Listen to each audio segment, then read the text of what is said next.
Sonchis of Sais is an ancient Egyptian priest who introduced Atlantis to the world. Every time we think about Atlantis, the fabled lost city continent, we think about Plato, the man who described its existence in his work Critias and Timaeus. But have we ever asked ourselves, where does the original story from Atlantis come from? Plato did not invent Atlantis as many believe, but the story of the existence of this mythical city continent can be traced back in history.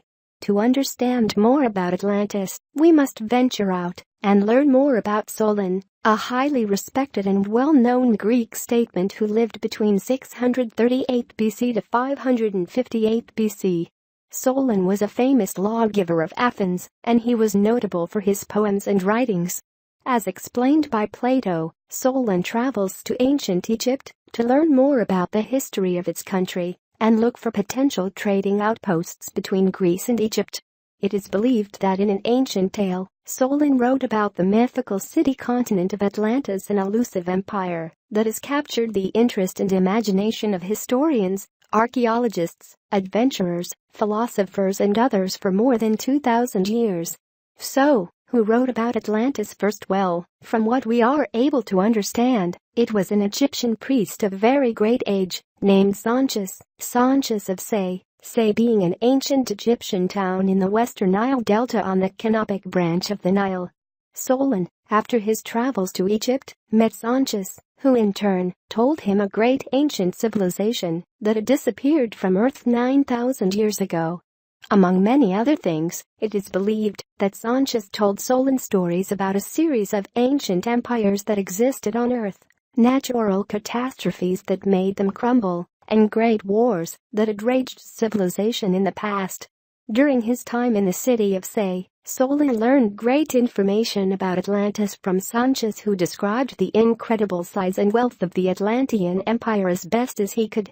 Sonchis explained that Atlantis's capital city was elaborately constructed, where great temples and palaces were erected, adorned by exotic gardens made of silver, gold, and ivory. Sonchis further described the capital of the Atlantean Empire as being made of massive walls, which in turn were surrounded by circular islands protecting the inner citadel of the metropolis. But let's hold on there for a sec and look at what Plato had to say about Sais, Atlantis, and the priest who allegedly introduced the world to Atlantis. First of all, we have to mention that the existence of Sonchis of Sais is a matter of debate among experts who cannot agree whether or not he actually existed. Having that said, in Timaeus and Critias, written around 360 BC, Plato described, through the voice of Critias, how Solon traveled to Sais and met with priests from the goddess Neith.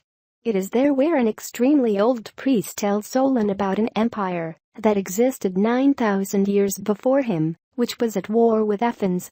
Eventually, this empire, identified as Atlantis, was destroyed by a great catastrophe.